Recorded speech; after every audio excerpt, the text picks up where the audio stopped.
अल्हम्दुलिल्लाहि रब्बिल आलमीन वल आक़िबतु लिल मुत्तक़ीन वस्सलातु वस्सलामु अला सय्यिदिल अंबियाइ वल मुरसलीन व अला आलिहि व अस्हाबिहि तय्यिबीन अत्ताहिरीन अम्मा बाद फ़अऊज़ु बिल्लाहि मिनश शैतानिर रजीम बिस्मिल्लाहिर रहमानिर रहीम मा इंदकुम यनफ़द व मा इंदल्लाहि बाक़ सदक़ल्लाहुल अज़ीम। अस्सलातु वस्सलामु अलैका या रसूलल्लाह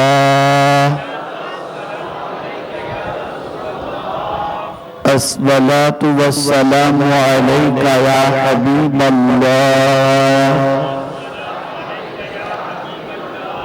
अस्सलातु वस्सलामु अलैका या नबियल्लाह अस्सलातु वस्सलामु अलैका या नूरल्लाह व अला आलिका व अस्हाबिका या हबीबल्लाह सल्लल्लाहु तआला अलैका व सल्लम। मेरे प्यारे आका सल्लल्लाहु तआला अलैहि वसल्लम के प्यारे दीवानों, आज का ये हफ्तावारी इज्तिमा तारीख़ सल्तनत हज़रत सैयद मखदूम अशरफ जहांगीर सिन्नानी रहमतुल्लाहि तआला अलैह की ज़ात की तरफ मंसूब है। चूंकि आपके विसाल की शब और कल आपके विसाल की तारीख है, इसलिए मैंने ये महसूस किया कि अल्लाह के उस अजीम वली की बारगाह के अंदर आज खिराज अकीदत पेश की जाए, जिस अजीम वली कामिल के जरिए हिंदुस्तान की सरजमीन पर इस्लाम का परचम लहराया और जिनकी ज़ात से हिंदुस्तान की सरजमीन पर इस्लाम को काफ़ी फरोग नसीब हुआ है।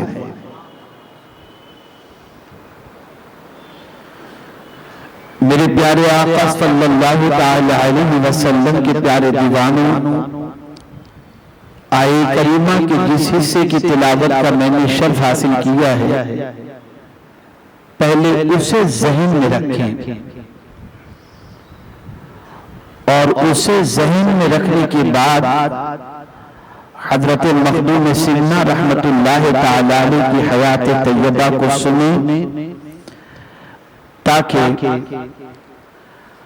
आप ये महसूस कर सकें कि अल्लाह रब्बुल इज़्ज़त जल्ल जलालहू के वो वली कामिल कुरान मुक़द्दस के कितने बड़े आमिल थे और कुरान मुक़द्दस के असरार रुमूज़ से कितने आशना थे। शोमीय किस्मत कि आज का मुसलमान कुरान को सिर्फ ईसाले सवाब के लिए या हुसूल सवाब के लिए पढ़ता है, न उस पर उसको समझने का जज्बा, न उस पर अमल का जज्बा। लेकिन परवरदिगार जल्ल जलालहू जिस बंदे को अपने कुर्ब की दौलत से माला माल करना चाहता है, उसके लिए अपनी किताब के दरवाजे खोल देता है और फिर वो किताब को पढ़ता ही नहीं बल्कि किताब के अल्फाज को अपने सीने में महफूज भी करता है और फिर उसी अल्फाज को जब उसके असरार रुमूज़ खुलते ही तो कैफियत ये हो जाती है कि ज़बान से या दिल से निकलने वाले कलेमात की अल्लाह अज़्ज़ व जल्ल लाज रख लेता है। रब्बे कदीर जल्ल जलालहू ने इरशाद फरमाया, मा इंदकुम यनफद, मैं आज खास तौर पर मुबल्लिगीन और तलबा से गुजारिश करूंगा कि जिंदगी में आपने बहुत कुछ सुना होगा, बहुतों के बारे में सुना होगा, बहुत पढ़ा होगा, बहुतों के बारे में पढ़ा होगा, लेकिन तारीख सल्तनत हजरत मखदूम सीना रहमतुल्लाह ताला अलैह की हयात तैयबा को सुनी और सुनने के बाद आप महसूस करें कि अल्लाह रब्बुल इज्जत जल्ल जलालुहु ने उन्हें कितना ऊंचा मकाम अता फरमाया था। कुरान मुकद्दस में रब्बे कदीर ने इरशाद फरमाया, मा इंदकुम यनफद, जो तुम्हारे पास है खत्म हो जाएगा। जो तुम्हारे पास है खत्म हो जाएगा। वमा इंदल्लाहि बाक़, और जो अल्लाह के पास है वो बाकी रहने वाला है।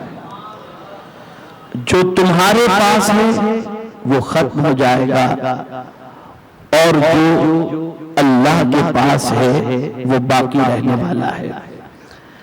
इसे बहुत अच्छी तरीके से समझने की कोशिश करें और मैं आपको सिंपल लैंग्वेज के अंदर इसे समझाने की कोशिश करता हूं। अगर बात दिल में उतर गई, अक्ल में उतर गई, तो इंशाअल्लाह अज़ीम आपके दिल के अंदर भी इनकलाब पैदा होगा और जिंदगी में भी इंशाअल्लाह इनकलाब पैदा होगा। मा इंदकुम, जो तुम्हारे पास है, यनफद, फना हो जाएगा। ये हमारा वजूद है, ये हमारा स्ट्रक्चर है, ये फना होने के लिए। ये दुनिया है फना होने के लिए, इसमें जो कुछ है फना होने के लिए। कुल्लु मन अलैहा फान, कोई चीज ऐसी नहीं जो फना होने वाली ना हो। और अगर पूरी दुनिया के मुसलमानों की जिंदगी का जायजा लिया जाए तो हैरत होती है कि दुनिया का तकरीबन मुसलमान उन्हीं चीजों से मोहब्बत करता है जो फना हो जाने वाली चीज है। मेरे प्यारे आका सल्लल्लाहु ताला अलैहि वसल्लम के प्यारे दीवानों, जवानी फना हो जाएगी, वजूद फना हो जाएगा, ताकत फना हो जाएगी, माल फना हो जाएगा, लेकिन अगर जवानी बाकी रखनी है, अगर दौलत बाकी रखनी है, अगर जिंदगी बाकी रखनी है, उसका आसान सा नुस्खा ये है कि जो अल्लाह के पास है वो बाकी रहने वाला है। कुरान कहता है कि तुम अल्लाह अज़्ज़ व जल्ल की बारगाह के अंदर अच्छी जवानी को भेज दो, यानी तुम्हारी जवानी को तुम अल्लाह अज़्ज़ व जल्ल की याद के अंदर, अल्लाह के फरमान पर अमल करने के अंदर तुमने अगर अपनी जवानी खर्च कर दी तो ये जवानी फना नहीं होगी, कुदरत की बारगाह में तुम्हारी जवानी बाकी रह जाएगी। अगर तुम्हारे पास दौलत है और उस दौलत को अगर तुम फना होने से बचाना चाहते हो तो अपनी दौलत को राह खुदा में कुर्बान कर दो। यही तुम्हारी दौलत अल्लाह की बारगाह के अंदर बाकी रह जाएगी, ये दौलत फना नहीं होगी। इसीलिए कुरान मुकद्दस में अल्लाह अज़्ज़ व जल्ल ने इरशाद फरमाया, वमा तुक़द्दिमू, जो कुछ तुमने आगे भेजा है, यौम तजिदु कुल्लु नफ्सिन मा अमिलत मिन खैरिन मुहदरा, क़यामत के दिन जो अमल भी तुमने किया होगा अल्लाह रब्बुल इज्जत जल्ल जलालुहु उसे तुम्हारे सामने पेश करेगा और वो अमल तुम्हारे सामने हाजिर होगा। अब मैं आपसे पूछना चाहता हूं, राहे खुदा में अगर किसी ने जान दी, राहे खुदा में अगर किसी ने दौलत दी, अल्लाह की राह के अंदर किसी ने जवानी कमाई, अल्लाह अज़्ज़ व जल्ल और उसके रसूल सल्लल्लाहु अलैहि वसल्लम के फरमान पर अमल करने के अंदर उसने मेहनत और मशक्कत की, तो मेरा परवरदिगार उसके अमल को महफूज रखेगा और ये अमल खत्म नहीं होगा, बल्कि अल्लाह की बारगाह में ये मौजूद रहेगा और कल बरोज़े क़यामत यही अमल हमारी नजात का सामान बन जाएगा। लेकिन आज अगर हम जायजा लें, दौलत हो या जवानी हो, वक्त हो या जिंदगी हो, हम उसको उसी राह की तरफ खर्च करते हैं और उसी राह पे खपाते हैं जिस राह पे ले जाने के बाद उसका कोई भी हासिल न दुनिया में हमें इस एतबार से कि अल्लाह अज़्ज़ा व जल्ल की रजा उससे हासिल हो जाए या रसूल गिरामी वक़ार सल्लल्लाहु अलैहि वसल्लम की खुशनुदी हासिल हो जाए, उसके लिए हम खर्च नहीं करते। अब आइए मैं आपको बताऊं, जो इस आये करीमा के टुकड़े के असरार और रुमूज से वाकिफ हैं, जो इस आये करीमा की गहराई के अंदर चले गए, उन्होंने फिर अपने लम्हे लम्हे की कद्र की और रब्बे कदीर जल्ल जलालहू की इताअत के अंदर और उसकी फरमाबरदारी में अपनी जिंदगी गुजारते रहे। एक वाकया मैं आपके सामने पेश करता हूं जिससे आप समझ सकेंगे कि अल्लाह अज़्ज़ा व जल्ल की मोहब्बत में जो फना हो जाता है वो फना होने के बाद बाकी बन जाता है। इसीलिए अल्लाह अज़्ज़ा व जल्ल के एक वली कामिल का नाम बाकी बिल्लाह था। जानते हैं आप, उन्होंने वसीयत फरमाई थी कि मेरी नमाज़े जनाजा वो पढ़ाए जिसकी असर की सुन्नत कभी तर्क न हुई हो। इंतकाल हुआ, आपके विसाल के बाद मुरीदीन, उलमा, मुत्तकीन जनाजा सामने रखकर एक दूसरे का मुंह तक रहे थे, वसीयत याद आ रही थी, लेकिन पूरे मजमे में से किसी की हिम्मत न हुई कि नमाज जनाजा पढ़ाने के लिए जाए। दूर से एक घोड़सवार आ रहा था, करीब आए, नकाब चेहरे पर, पूछा क्या बात है? कहा बाकी बिल्लाह का विसाल हो गया। कहा फिर नमाज जनाजा पढ़ो। का उनकी वसीयत थी कि नमाज जनाजा वो पढ़ाए जिसकी असर की सुन्नत कभी कज़ा न हुई हो, कभी मिस न हुई हो। लेकिन यहां पर कोई ऐसा नहीं जो इमामत के फराइज को अंजाम दे सके, नमाज जनाजा पढ़ा सके। का ठीक है, आप घोड़े से उतरे, जनाजे के सामने खड़े हो गए और फिर आपने कहा कि चलिए नमाज जनाजा हम पढ़ा देते हैं। सब ने उनकी इब्तिदा में नमाज जनाजा अदा की। नमाज जनाजा की अदायगी के बाद जब वो वापस होने लगे तो लोगों ने कहा कि चेहरे पे नकाब पड़ी हुई है, ये है कौन?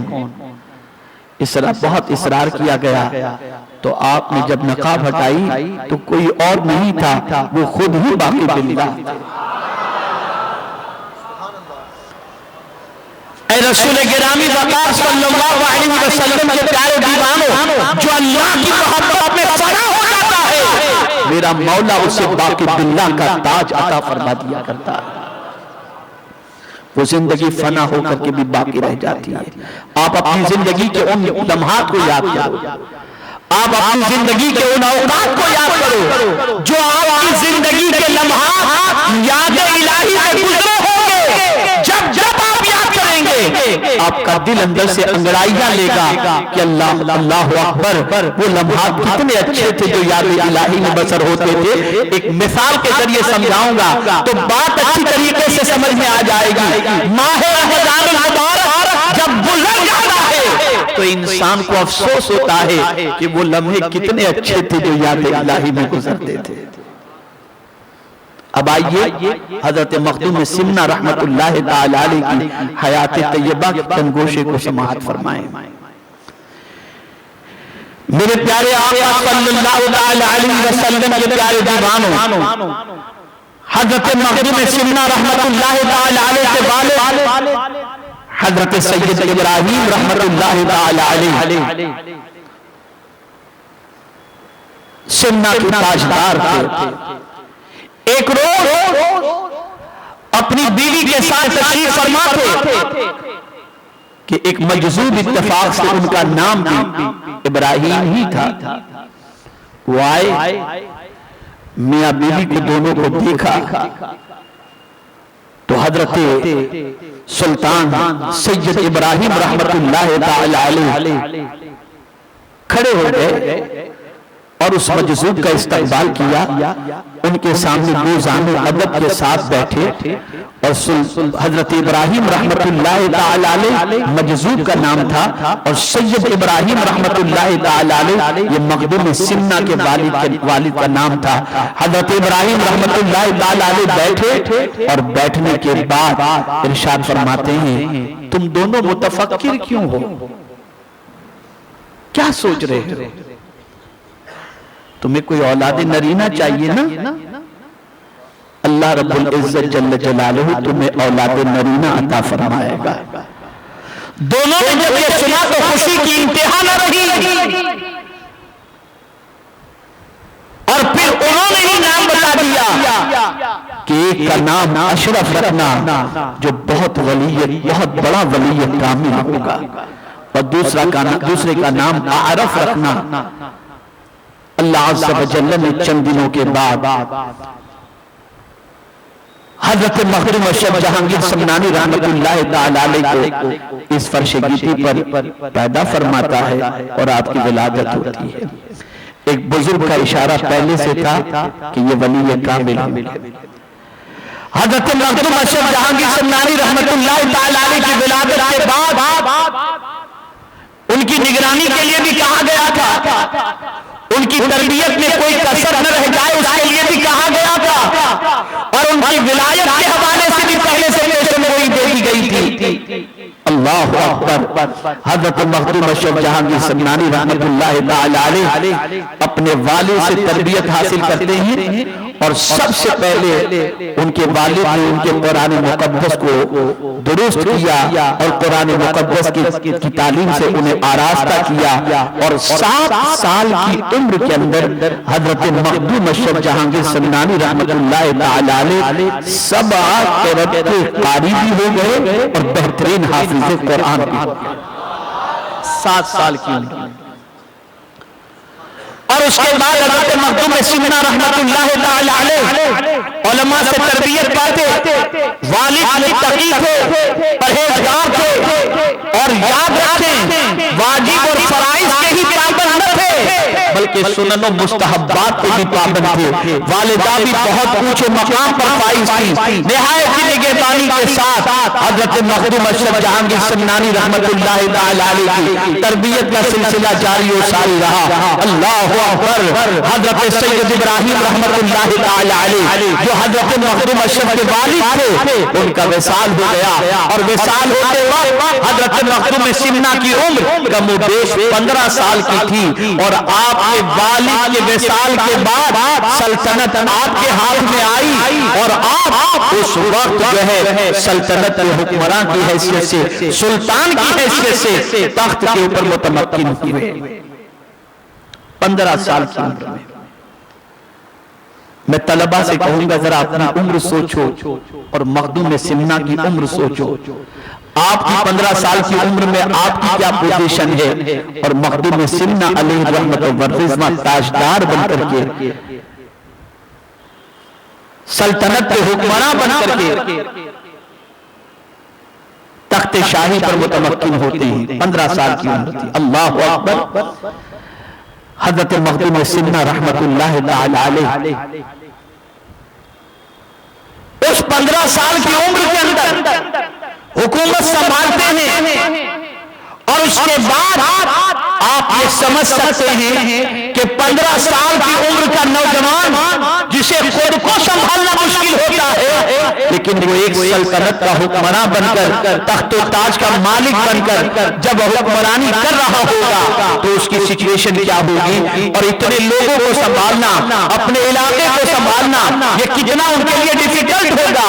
लेकिन नहीं, इंतखाब परवरदिगार थे, रब्बे कबीर जल्ल जलालुहु के वली कामिल थे।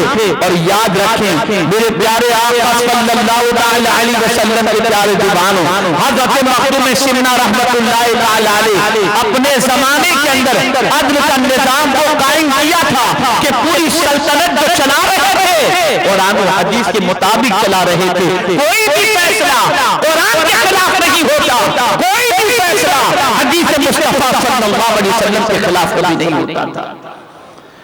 और आपके जितने भी उस वक्त वज़रा थे,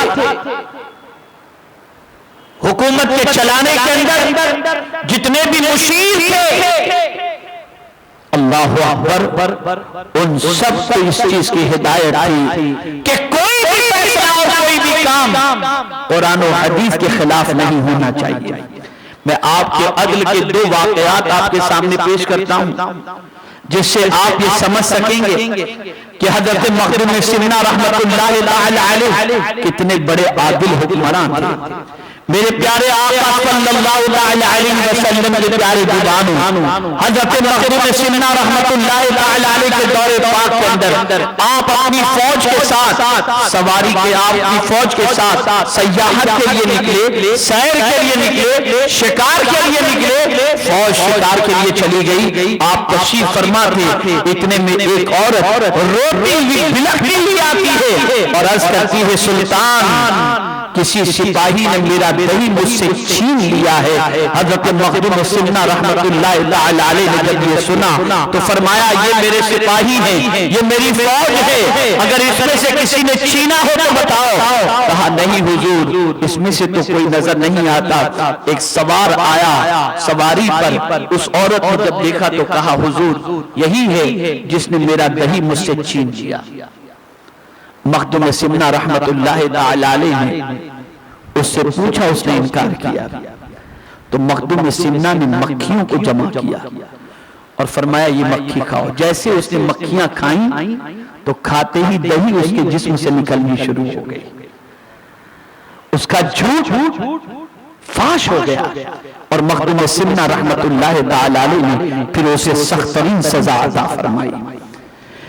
यहां से ये बात समझ में आई कि ऐसा नहीं कि रियाया अगर दही जैसी चीज की फरियाद लेकर के आए तो ऐसा नहीं कि उसकी फरियाद न सुनी जाए, बल्कि आप कुरान और हदीस की रोशनी के अंदर हर फरियाद रस की फरियाद के लिए पहुंच रहे थे, हर एक की फरियाद को सुनते थे और हर एक की परेशानी का इजाला फरमाया करते थे।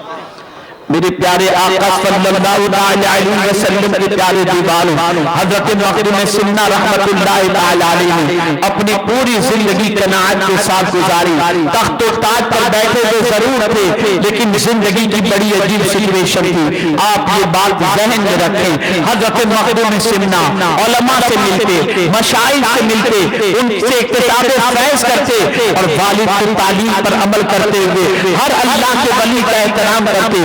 उनकी खिदमत में बैठकर इक्तिसाब फैज़ और कुरान और हदीस के असरार और रूह सीखा करते थे। और तख्त और ताज के मालिक होने के बावजूद एक फर्ज कभी छूटता नहीं दिखाई देता, वाजिब छूटता नहीं दिखाई देता, बल्कि जवानी की उम्र के बावजूद तहज्जुद कभी मिस नहीं होती थी। कुरान के इतने अच्छे हाफिज थे कि कुरान मुकद्दस की तिलावत उनकी जिंदगी का सबसे बड़ा मशगला था। अल्लाहु अकबर।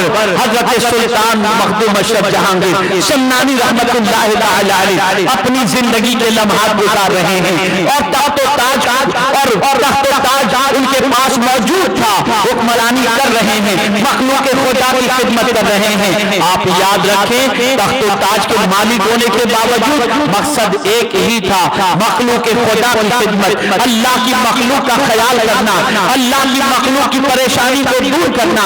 इसी में वो जिंदगी गुजार रहे थे। और उसके बाद अल्लाह रब्बुल इज्जत जल्ल जलालुहु के करम से हजरत खिज़र अलैहिस्सलातु वस्सलाम से मुलाकात हुई और मुलाकात के बाद हजरत खिज़र अलैहिस्सलातु वत्तस्लीम ने हजरत सुल्तान मखदूम अशरफ जहांगीर समनानी रहमतुल्लाह अलैहि के चेहरे मुबारक को देखा, पेशानी मुबारक को देखा और देखने के बाद बड़े बरादुर तहसीन के कलिमात फरमाए और इरशाद फरमाया, अब वसाले यार के लिए तैयार हो जाओ। मकसूद कायनात परवरदिगार जल्ल जलालुहु ने जो सारी कायनात को पैदा किया है, उस खालिक कायनात की मोहब्बत के अंदर और उसकी याद के अंदर और उसको पाने के अंदर तुम अपनी जिंदगी के लम्हात गुजारने के लिए तैयार हो जाओ।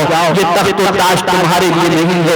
हजरत खिज़र अलैहिस्सलाम की मुलाकात के बाद तख्त से मोहब्बत कम थी और कम हो गई, ताज से मोहब्बत कम थी और कम हो गई। अल्लाह अकबर। जब आप 25 साल की उम्र में पहुंचे तो हजरत खिज़र अलैहिस्सलाम दोबारा तशरीफ लाए और तशरीफ लाने के बाद इरशाद फरमाया, ऐ अशरफ, अब ये तख्त व ताज तुम्हारे लायक नहीं, तुम इसे छोड़ दो और हिंदुस्तान का तुम रुख करो। अल्लाह अकबर।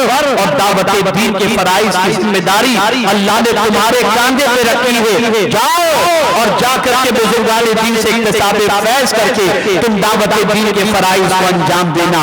हजरत मखदूम अशरफ जहांगीर समनानी रहमतुल्लाह अलैहि ने उस वक्त यानी 25 साल की जवानी की उम्र के अंदर आपने सल्तनत ठुकराई। लेकिन आपको बताऊं, जब हजरत खिज़र अलैहिस्सलाम से आपने सुना तो सुनकर अपनी वालिदा के पास हाजिर हुए।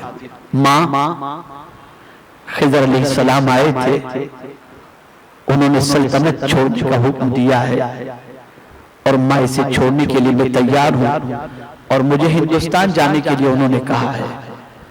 अल्लाह अकबर। माँ ने सुना, आप दीदा हो गई और फरमाया, बेटे मैं इसी चीज का कब से इंतजार कर रही थी। बेटे मुझे बताया गया था कि तुमसे दीन का काम होगा और तुम्हारे जरिए गुलिस्ताने राह हिदायत नसीब होगी और तुम्हारी जात से इस्लाम का परचम लहराता नजर आएगा।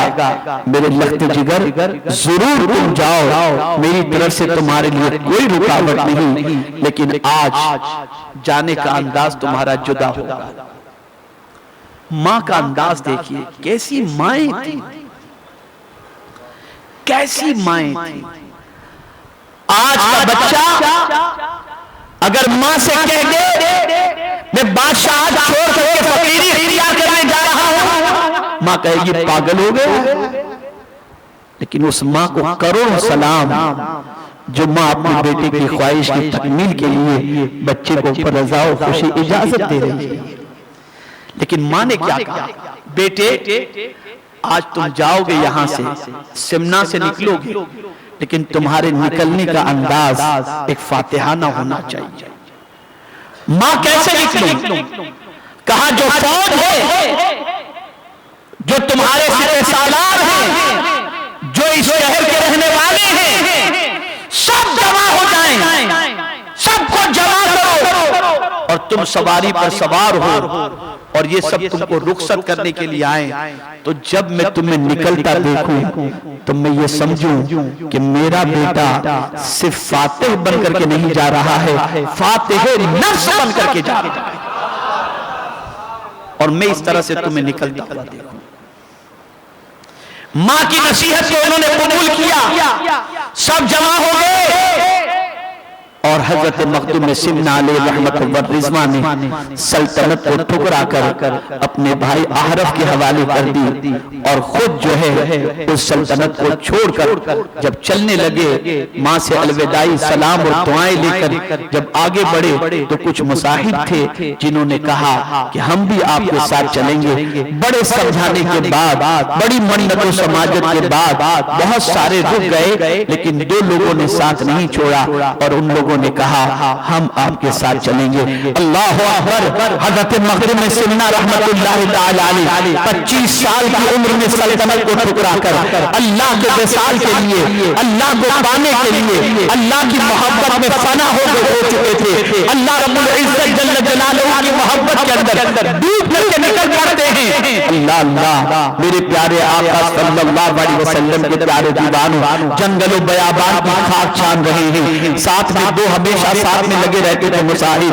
लेकिन ऐसे सफर के मौके पर भी हजरत मखदूम सिमना की तहज्जुद नहीं छूटती थी। एक बार लंबे सफर के बाद थकान महसूस हुई तो थकान की वजह से दो साथी सोए रहे, आप भी सोए, लेकिन तहज्जुद के लिए बेदार हुए। देखा दोनों सो रहे हैं, तो आपको ख्याल हुआ हमेशा ये दो साथ लगे रहते हैं, इनके खाने की फिक्र करो, इनकी हर चीज का ख्याल करो, ये हमेशा मेरी इबादत में मुखिल होते हैं। उनको दोनों को ऐसा ही छोड़ दिया सोते में और खुद रवाना हो गए। घोड़ा था जिस पर सफर फरमा रहे थे, आपने एक गरीब को देखा, कहा ये घोड़ा तुम ले लो, और घोड़ा लेकर के फिर वो पैदल सफर शुरू करते हैं। अल्लाह अकबर है। मेरे प्यारे आका सल्लल्लाहु अलैहि वसल्लम के प्यारे दीवानों, मोहब्बत इलाही की चाशनी इतनी अजीब होती है कि जब कोई जामे मोहब्बत पी लेता है तो फिर उसे किसी चीज का ख्याल नहीं रहता, वो अपने यार की मोहब्बत में मगन हो जाता है। उसे तो हर मकाम पर अपने महबूब के जलवे नजर आते हैं और महबूब की याद में तड़पते हुए वो अपने सफर को मुकम्मल करता हुआ नजर आता है। हजरत मखदूम सिन्ना रहमतुल्लाह तआला अलैहि सफर फरमा रहे हैं और सफर फरमाते हुए हजरत मखदूम सिन्ना रहमतुल्लाह तआला अलैहि हिंदुस्तान की सरजमीन पर कदम रखते हैं। कई औलिया से मुलाकात हुई, कई मशाइख से मुलाकात हुई, कई लोगों से इक्तिसाबे फैज़ किया, लेकिन अल्लाह अकबर जितने भी बुजुर्ग मिले सब ने कहा है अशरफ जाओ जल्दी से हिंदुस्तान पहुंचो, वहां पर तुम्हारा शेख अलाउद्दीन इंतजार कर रहे हैं। अल्लाह अकबर। हजरत मखदूम सिन्ना रहमतुल्लाह तआला अलैहि दिल्ली पहुंचने के बाद हजरत महबूब इलाही की बारगाह में, हजरत कुतुबुद्दीन बख्तियार काकी अलैहिर्रहमा की बारगाह में थोड़ा सा कयाम करते हैं। उनके आस्थाने से इक्तिसाबे फैज़ के बाद दो रिवायतें मिलती हैं। एक रिवायत ये मिलती है कि आप दिल्ली से डायरेक्ट बिहार तशरीफ ले गए, और एक रिवायत ये मिलती है कि आप दिल्ली से बंगाल तशरीफ ले गए। अल्लाह अकबर। मखदूम सिन्ना रहमतुल्लाह रिज़वान के हवाले से जो बिहार के मुतालिक रिवायत मिलती है उसमें ये वाकया भी मौजूद है कि जब आप दिल्ली से बिहार की तरफ रवाना हुए तो अल्लाह अकबर हजरत ख्वाजा याह्या मुनीरी रहमतुल्लाह तआला अलैहि जो बिहार के एक अजीम वली कामिल और वक्त के अजीम कुतुब थे, उनका विसाल हो चुका था, लेकिन उन्होंने वसीयत फरमाई थी कि मेरी नमाज जनाजा वो पढ़ाए जिसके अंदर तीन खूबियां मौजूद हों। एक वो कि वो सैयद, वो जो है सहीहुन नसब सैयद हो, सहीहुन नसब सैयद हो, तारीखे सल्तनत हो और सब आखिरत का कारी हो। जब हजरत मखदूम सिन्ना वहां पहुंचे तो ये तीनों खूबियां उनके अंदर मौजूद थी। तो हजरत याह्या मुनीरी रहमतुल्लाह तआला अलैहि नमाज जनाजा हजरत मखदूम सिन्ना रहमतुल्लाह तआला अलैहि ने पढ़ाई।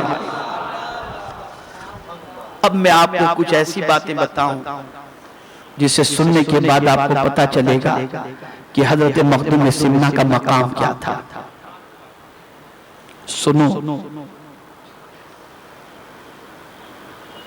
हजरत मखदूम सिन्ना रहमतुल्लाह तआला अलैहि बुजुर्गाने दीन से इक्तिसाबे फैज़ करते हैं। मखदूम जहानिया जहां गफ्त रहमतुल्लाह तआला अलैहि से इक्तिसाबे फैज़ करते हैं और सारे बुजुर्ग यही कहते हैं जल्दी करो, रास्ते में क़याम कम करो, जल्दी से बंगाल पहुंचो, पंडवा पहुंचो, वहां पर तुम्हारा शेख अलाउद्दीन रहमतुल्लाह तआला अलैहि, शेख अलाउद्दीन तुम्हारा इंतजार कर रहे हैं। हजरत मखदूम अशरफ जहांगीर समनानी रहमतुल्लाह तआला अलैहि सबसे मिलते मिलाते बढ़ रहे हैं। अल्लाह अल्लाह। हजरत शेख अलाउद्दीन पंडवी रहमतुल्लाह तआला अलैहि अपनी खानकाह के अंदर कैलूला फरमा रहे थे। कैलूला किसे कहते हैं मालूम है? दोपहर को खाना खाने के बाद जो थोड़ी देर आराम किया जाता है उसे कैलूला, और कैलूला सुन्नत इसके लिए है, इसको समझे कि रात को इबादत के अंदर आसानी हो जाए। अगर आदमी कैलूला कर लेता है ना तो रात जगना उसके लिए आसान हो जाता है। तो कैलूला फरमा रहे थे, अचानक उठ करके बैठ गए और कहते हैं दोस्त की खुशबू आ रही है, दोस्त की खुशबू आ रही है। और जल्दी से उठ करके आपने वुजू किया और वुजू करने के बाद पालकी तैयार करवाई और तैयार करवाने के बाद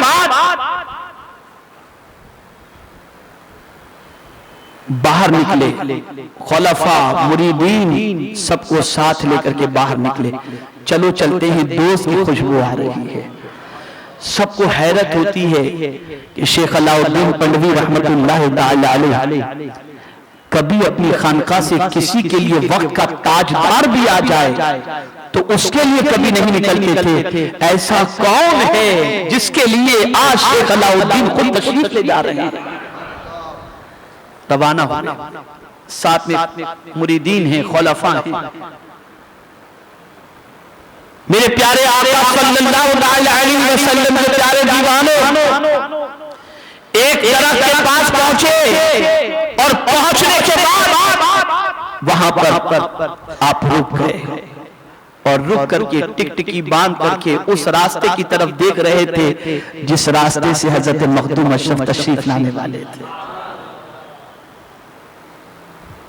मुरीदीन और खलफा के साथ बैठे हैं। थोड़ी देर के बाद गर्द गुबार उठती हुई दिखाई दी और उसमें से जो चेहरा नुमाया तौर पर आने वाले का नजर आ रहा था, उसे देखने के बाद हजरत शेख अलाउद्दीन पंडवी रहमतुल्लाह ताला अलैह के चेहरे पर मुस्कुराहट आ गई। जैसे ही मखदूम सिमना हजरत शेख अलाउद्दीन पंडवी रहमतुल्लाह ताला अलैह के करीब पहुंचे, अल्लाह अल्लाह, मखदूम सिमना ने उन्हें गले से लगा लिया।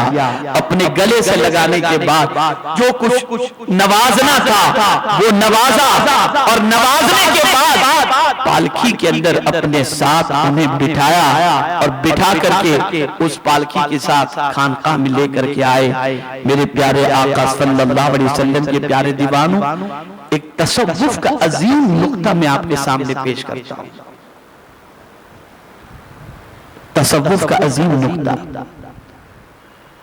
तसव्वुफ का अजीम नुक्ता एक ये है, तवज्जुह इत्तेहादी। तवज्जुह इत्तेहादी किसे कहते हैं? मुरीद और मुराद, शेख और मुरीद, इन दोनों के अलावा कोई तीसरा न हो। शेख को मुरीद देख रहा हो और मुरीद को शेख देख रहा हो। जब ये तवज्जो एक दूसरे की एक हो जाए, यानी दोनों एक दूसरे को तकते हो और दोनों की तवज्जो एक दूसरे पर जम जाए, इसको कहते हैं तवज्जो इत्तेहादी। और ये जो नजर से पिलाया जाता है, ये किसी और चीज से आदमी पा ही नहीं सकता। इसे कहते हैं तवज्जो इत्तेहादी। मैं आपको समझाऊं, सैयदना सिद्दीक अकबर रज़ियल्लाहु मौला तबारक व तआला अन्हु मक्का मुकर्रमा में हुजूर सल्लल्लाहु अलैहि वसल्लम के साथ थे।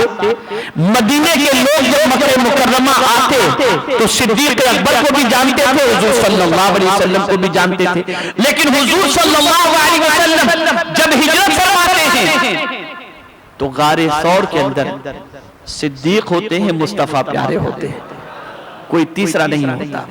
सिद्दीक की नजर हुजूर पर, हुजूर की नजर सिद्दीक पर, दोनों के अलावा कोई तीसरा वहां नहीं होता। तो उस तवज्जुह इत्तेहादी की बरकत ये हुई कि जब हुजूर मदीने में पहुंचे तो पहचानना मुश्किल था हुजूर कौन है और अबू बकर कौन।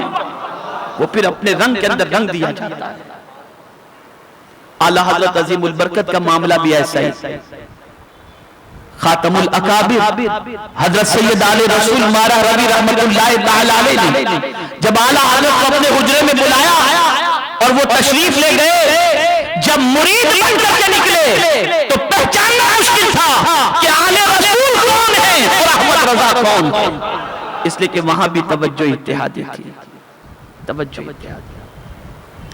यहां भी पालकी में कोई तीसरा न था। हजरत शेख अलाउद्दीन पंडवी रहमतुल्लाह ताला अलैह थे और मखदूम सिमना रहमतुल्लाह ताला अलैह। खानकाह आ गई, पालकी रखी गई। उतरते ही हजरत मखदूम सिमना हजरत शेख अलाउद्दीन पंडवी रहमतुल्लाह ताला अलैह के कदम को पकड़ लेते हैं और चूमने लग जाते हैं। शेख ने उठाया और फिर उसके बाद हजरत मखदूम अशरफ जहांगीर सिमनानी रहमतुल्लाह ताला अलैह के लिए एक हुजरे का एहतमाम किया। उसके बाद हल्का इरादत में दाखिल किया और हल्का इरादत में दाखिल करने के बाद अल्लाहु अकबर, हजरत शेख अलाउद्दीन पंडवी रहमतुल्लाह ताला अलैह ने हर तरीके से उनका ख्याल रखने के लिए खुद्दाम को हुक्म दिया, लेकिन आप देखें तरबियत किस तरीके से होती थी और तरबियत का अंदाज कितना अजीम हुआ करता था। आप जानते हैं हजरत शेख अलाउद्दीन पंडवी रहमतुल्लाह ताला अलैह, बहुत प्यारा नुक्ता मैं अर्ज कर रहा हूं, इससे इंशाअल्लाह अज़ीम अज़मत मखदूम सिमना आपके दिल में पैदा होगी। हजरत शेख अलाउद्दीन पंडवी रहमतुल्लाह ताला अलैह जो मुरीद बन चुके थे, जो खुलफा थे, बेटा था, सबकी तरबियत कैसे करते थे? किसी से कहते थे कि तुम्हारी ड्यूटी ये है सबके घरों में जाकर के पानी पहुंचाओ। किसी की ड्यूटी ये होगी लकड़ियां काट के जंगल से लेकर के आओ, किसी की ड्यूटी ये होगी जानवर को पानी पिलाओ। अल्लाह अकबर। मखदूम सिमना ने जब ये देखा, गौर से सुनिएगा, मखदूम सिमना ने जब देखा कि सबकी इस तरीके की ड्यूटी है, तो हजरत शेख अलाउद्दीन पंडवी रहमतुल्लाह ताला अलैह यानी मखदूम अशरफ जहांगीर समनानी रहमतुल्लाह ताला अलैह के पीर मुर्शिद से अर्ज करते, हुजूर सबको तो आपने कुछ न कुछ ड्यूटी और जिम्मेदारी दे रखी है, मुझे भी तो कोई काम सौंपे। अब जवाब सुनिए, इसी पर मैं अपनी तकरीर खत्म करता हूं। जवाब सुनिए, फरमाते हैं अशरफ सबके नफ्स की सफाई जरूरी है, इसलिए सबको काम सौंपा गया ताकि किसी में गुरूर पैदा न हो, किसी के दिल में दुनिया की मोहब्बत पैदा न हो, किसी के अंदर बड़ाई पैदा न हो, किसी के अंदर खुद सताई पैदा न हो, किसी के अंदर हुब्बे दुनिया पैदा न हो, किसी के अंदर में खुद सबसे बेहतर हूं ये तसव्वुर पैदा न हो, इसलिए सबको ड्यूटी दे दी गई। लेकिन अशरफ मैं तुझे ड्यूटी कैसे दूं? इसलिए कि तो इसलिए कि तू तो पहले ही सल्तनत को ठुकरा करके ये बता रहा है कि मुझे सल्तनत प्यारी नहीं, मुझे खुदा प्यारा। तेरा नफ्स तो पहले ही से साफ है, तेरा नफ्स तो पहले ही से पाक है। ऐ रसूल आज़म सल्लल्लाहु अलैहि वसल्लम के दीवानों, याद रखें हजरत मखदूम सिमना रहमतुल्लाह ताला अलैह का बड़ा एहसान है हिंदुस्तान के मुसलमानों पर कि आपने इस्लाम के परचम को लहराया और आपकी जात से इस्लाम को काफी तकवीयत पहुंची। याद रखें जो कुछ हमारे पास है वो सब खत्म हो जाएगा और जो अल्लाह के पास है वो बाकी रहने वाला है। अपनी जिंदगी, अपनी अपनी दौलत, अपना मामला अल्लाह के सुपुर्द कर दो और जब तुम अल्लाह के हवाले अपनी जवानी कर दोगे, उसके जिक्र में खर्च कर दोगे, उसकी याद में खर्च कर दोगे, वो बाकी है, उसका जिक्र बाकी रहेगा और इंशाअल्लाह अज़ीम ये किया जाने वाला अमल भी बाकी रहेगा। तो कुरान के असरार और रूज जिनसे वाकिफियत हासिल हो जाती है और असरार और रूज जिनके सामने खुल जाया करते हैं, उनकी पोजीशन ये होती है कि वो दुनिया के पीछे नहीं भागते, वो दुनिया पैदा करने वाले की मोहब्बत में तड़पते नजर आते हैं। मेरे प्यारे आका सल्लल्लाहु अलैहि वसल्लम के प्यारे दीवानों, आज भी हजरत मखदूम सिमना रहमतुल्लाह ताला अलैह का फैज़ जारी है और क़यामत तक मखदूम सिमना रहमतुल्लाह ताला अलैह का फैज़ जारी और सारी रहेगा। और उनकी जानिब से मिलने वाली फिक्र सबसे बड़ी ये है कि तुम्हारे पास अगर किसी इलाके की सल्तनत हो तो तुम इसे बड़ी मत समझना, इससे बड़ी सल्तनत चाहिए, सब कुछ ठुकरा कर उसके बन जाओ, वो तुम्हारा हो गया, सब कुछ तुम्हारा हो जाएगा। मन कान लिल्लाह कान अल्लाहु लहू, जो अल्लाह का हो जाता है अल्लाह उसका हो जाता है। तो ए रसूल आज़म सल्लल्लाहु अलैहि वसल्लम के दीवानों, हजरत मखदूम सिमना रहमतुल्लाह ताला अलैह अल्लाह के वो बरगुज़ीदा बंदे थे जिनकी जिंदगी इताअत इलाही और इताअत रसूल सल्लल्लाहु अलैहि वसल्लम ही में सिर्फ नहीं गुजरी, बल्कि उन्होंने सल्तनत तक करके दुनिया को बता दिया कि देखो मेरे दिल में न नफ्स की मोहब्बत है, न सल्तनत की मोहब्बत है, न मालो ज़र की मोहब्बत है तो अपने करीम की मोहब्बत है, उसकी मोहब्बत का जाम मैंने पी लिया है। और ये भी बात जहन में रखनी चाहिए कि मेरे प्यारे आका सल्लल्लाहु अलैहि वसल्लम के प्यारे दीवानों, चाहे है जितना ऊंचा मकाम बचपन से विलायत के बारे में कह दिया गया था, लेकिन बावजूद इसके हजरत मखदूम सिमना रहमतुल्लाह ताला अलैह ने उलमा से इक्तिसाब फैज किया, मशाइख से इक्तिसाब फैज किया, बुजुर्गान दीन की सोहबत में बैठते रहे। आज इस चीज की अशद जरूरत है कि हमको भी अल्लाह वालों की सोहबत में बैठकर उनसे कुछ सीखना चाहिए, कुछ समझना चाहिए। और आपको जमीन के ऊपर आपकी चॉइस के एतबार से बुजुर्ग न समझ में आते हो तो मैं आपसे गुजारिश करूंगा, बम्बई वालों, मखदूम माहिनी का आस्थाना दूर नहीं है, जाकर थोड़ी देर उनकी बारगाह में बैठ जाओ, वो ऐसा कर्म करेंगे कि दिल की दुनिया बदल जाएगी। हमारे लिए जरूरी है अल्लाह वालों की सोहबत में और उनकी बारगाह में हाजिरी देना। अल्लाह रब्बुल इज्जत जल्ल जलालहू आकाए करीम रऊफुर रहीम अलैहि तहियत व तस्लीम की सदक़ व तौफील हम सबको हजरत मखदूम सिमना रहमतुल्लाह ताला अलैह के नक्श कदम पर चलने की तौफीक नसीब फरमाए और मखदूम सिमना अलैह रहमत व रिज़वान के फयूज़ व बरकत से माला माल फरमाए। हजरत मखदूम सिमना हजरत शेख अलाउद्दीन पंडवी रहमतुल्लाह ताला अलैह से मुरीद थे और शेख अलाउद्दीन पंडवी रहमतुल्लाह ताला अलैह हजरत खालिद बिन वलीद रज़ियल्लाहु ताला अन्हु की नस्ल से थे। ये बात सहन में रखें। और मेरे प्यारे आका सल्लल्लाहु अलैहि वसल्लम के प्यारे दीवानों, आप जानते हैं कि वादी नूर का इज्तिमा करीब से करीब तर है। माशाअल्लाह, वादी नूर के इज्तिमा का सुनते ही आपके दिल की कलियां खिल जाती हैं। बस मेरी गुजारिश है कि आप वादी नूर के इज्तिमा की तैयारी में लग जाएं, दावत देने में लग जाएं और साथ ही साथ जिस तरीके से भी आप वादी नूर के इज्तिमा में हिस्सा लेना चाहते हो आप जरूर हिस्सा लें। अल्लाह ने दौलत दी है तो इस राह के अंदर दौलत दी, अल्लाह ने वक्त दिया है, वक्त खर्च करें। अल्लाह अज़्ज़ा व जल्ल ने जवान बेटे अता फरमाए हैं, उन बेटों को लोगों तक दावत पहुंचाने के अंदर आप रवाना करें। जिस तरीके से मुमकिन हो सके आप इस राह के अंदर ताउन फरमाएं।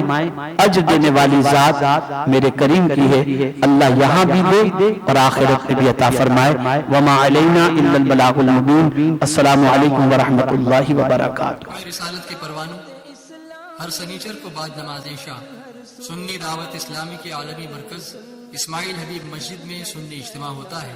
तो आप हजरात पाबंदी के साथ इसमें शिरकत फरमाएं। सुन्नी दावत इस्लामी की वेबसाइट sunnidawatislamI.net पर विजिट करें और बहुत सारी दीनी मालूमात हासिल करें।